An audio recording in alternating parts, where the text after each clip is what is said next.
กองทุนกองเชียร์เนาะสวัสดีทุกคนวันนี้สตาร์ทเตะต่อเนาะเตะต่อบรรยากาศสดๆพี่น้องยังไม่ได้หน้าเนาะ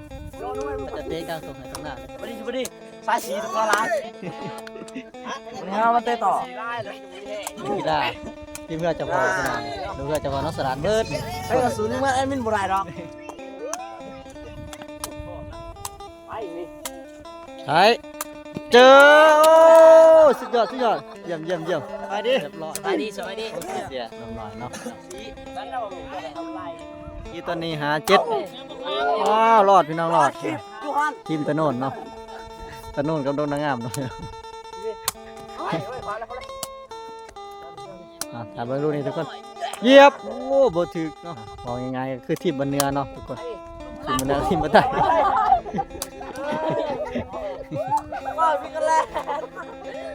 ที่ว่าลูกฮักลูกคาเดี๋ยวก็ยังบ่ไหลเนาะทุกคนว่ายังหน่อยเนาะประสบการณ์ยังบ่หลายนี่แต่ใส่หัวหยิกเป็นปัดเหยียบธรรมดาเด็กๆน้อยๆแต่ไปอยากเริ่มพันกับมาได้เนาะทุกคนมาลินมาหัวถ้าจะเตะกับบริแพงเตรียมหาพันสิพันกับว่ากันไว้เนาะบ้านนอกเนาะคำกันหาอย่างแน่ทุกคนเลยเต็มเลย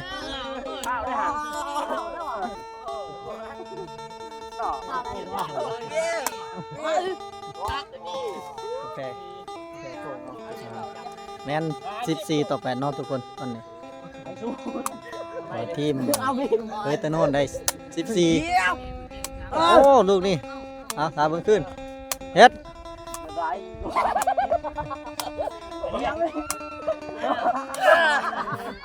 ตลอดไปเนาะได้คะแนนของฝั่งเหมือนเยอะของทีมทีมเคยเนาะ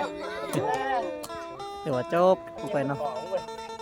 15-12เนาะทุกคนกำลังเริ่มเกมที่2เนาะทุกคนคะแนน1-2เนาะทีมฝั่งโน่นได้1ไปลุ้นคนงามในได้2เนาะเขาเป็น3-1เนาะ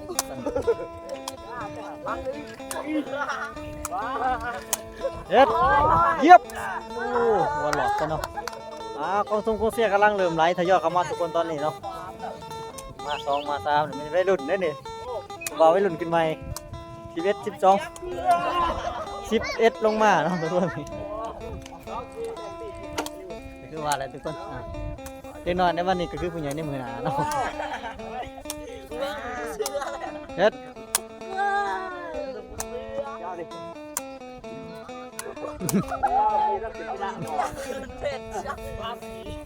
3-4คะแนน3-4เนาะสูสีทุกคนมานี่อันเดิมพันนี่ก็น่าจะบ่แพงบ่ได้เนาะมัน10 บาทหรือ20 บาทเนาะตอนนี้กำลังสู้ก็อยู่ทุกคน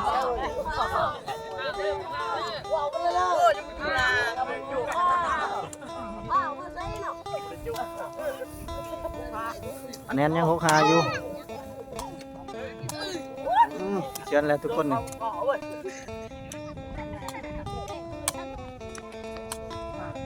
ออกข้างไปเดี๋ยวนักกีฬานี่โบเก่งไปคะแนนยัง7-6เนาะทุกคนถือว่าสูสีผมมีผู้เก่งเนาะหัวมันหนึ่งซ้ายทางถนนตั้งได้เสียบโอ้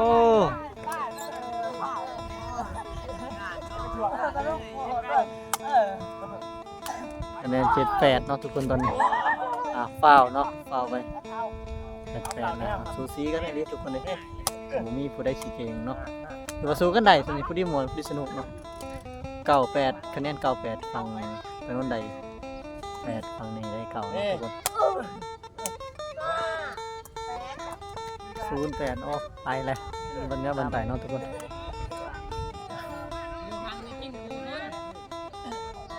วัยรุ่นเป็นวัยรุ่นคนงามด้วยพี่น้องเลยงามเมืองชลบุรีแคนซอนนาเขตเนาะ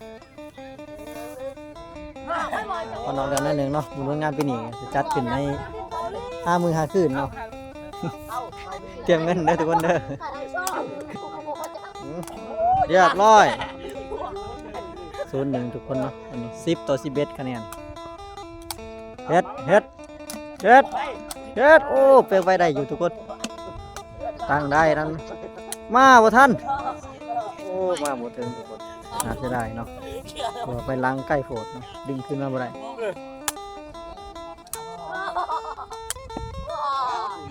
ออกขางเนาะทุกคน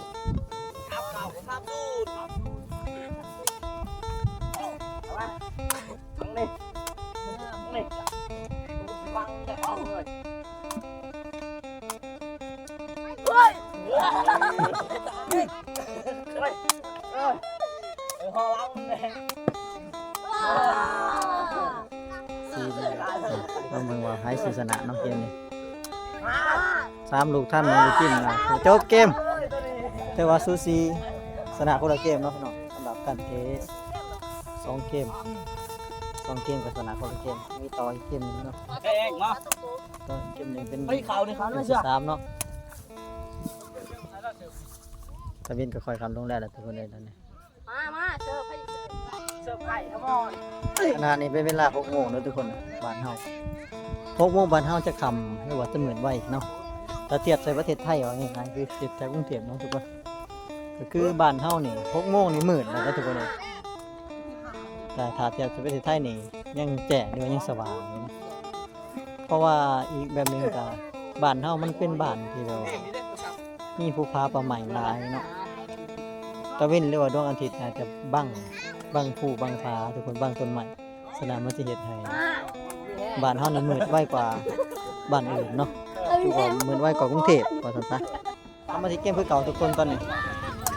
คะแนน2-3เนาะหรือว่าซูซีโอ้นักกีฬาหรือว่าท่านผู้ชมท่านกองเชียร์นี่ก็มาหลายเด้อทุกคนนี่เริ่มมานี่ก็มาเมื่อน้ำแน่บางคนเนาะพ่อแม่เอิ้นนำได้นี่ต่างๆที่เขากินน้ำก็คือกำลังสดแรงสดง่ายเนาะบ้านเฮาตอนนี้กินข้าวหน้า3 ป่าเอาแรงเนาะนะลูกหาเต่าแล้วบางคนก็บางป้าบ้านกำลังไหลงัวไหลควายเนาะทุกคนงัวไหลควายเขาแรงก็ขอน้ำแหน่งนะครับบางคนก็ได้ยังหูหาอยู่เนาะกลับมาที่สนามคือเก่าเนาะทุกคนกระสิบ5พี่น้องเบิ่งบรรยากาศทางไปเลยเนาะอันนี้ก็จะมีงัวเนาะทุกคนมีงัวตรงให้ตรงหน้าเนาะอันนี้แอนเวิร์ดทุกคนถามมายามเดือน8 เดือนเก่าเนาะมันจะเห็นเขาน้ำ3 ป่านี่เกี่ยวกระจี้เต็มเบิร์ดนี่ได้ทุกคนนี่ชื่อว่ามวลซื้อได้เห็นนะยามฤดูนั้นเนาะเขาคงกินกันได้ได้พี่น้องปูปลาปูม้อนกบเกียร์แล้วส่งนะถ้าเป็นทั้งนี้พี่น้องมันจะเป็นหมู่บ้านเนาะหมู่บ้านเป็นหมู่บ้านแน่นอนนะสำหรับคนงามอันนี้จะเป็นมันโรงงานไต่ได้ทุกคนนี่ถ้าเป็นโรงงานเนื้อก็อาจจะหมู่บ้านก็จะซ้ำกันนี่แหละทุกคนแต่ว่ามีคันโดยหวยเนาะคันโดยลำหวยเทียบใส่ไปก่อนต้องข้ามครัวข้ามสะพานเนาะ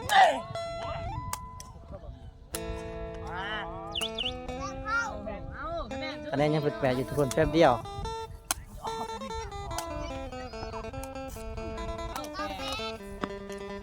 เกมนี้ถือว่าให้วาสนานี่มันได้ออกนะทุกคนนี่เขาบอกให้อยู่ต่อเนาะว่ามีทีมมาเพิ่มเนาะ กรรมการก็นับทิศนับถือได้ทุกคน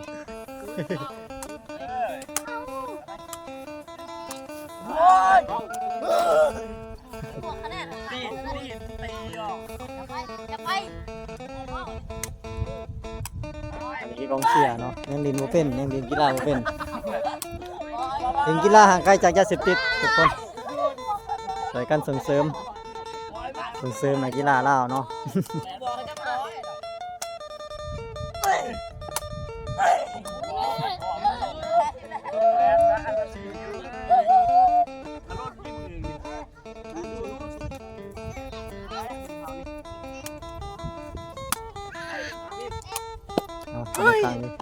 ใส่หัวจิกอย่างเดียวเนาะ ออกกลางสนามไปทุกคนตอนนี้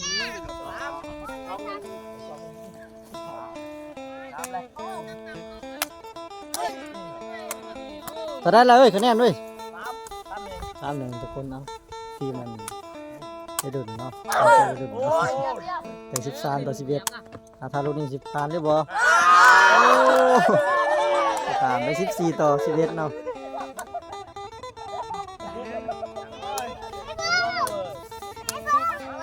เกี่ยว เกี่ยวข้างแล้วลูกเนี่ย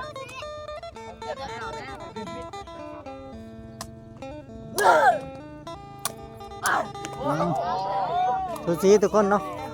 ชิงดำเนาะตอนนี้3-4ทุกคนลูกยาเกมลูกยาทันเนาะ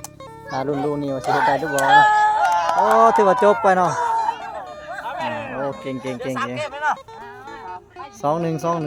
เนาะตอนนี้สำหรับบ่ต้องมาเบิ่งนี่คือแค่3เกมสิเป็น2-1เนาะทุกคนตอนนี้กำลังนักกีฬาทีมใหม่กำลังเข้าเนาะขอบใจทุกคนที่ติดตามชมเนาะที่จะได้ฝากติดตามคลิปต่อไปได้พี่น้องเด้อตอนนี้ก็เวลาก่อนกลับโรงแรมแล้วเนาะมาต่อกันกับบ้านกับ2ที่ข้าวกินน้ำแล้วทุกคนมึงถอดก็ได้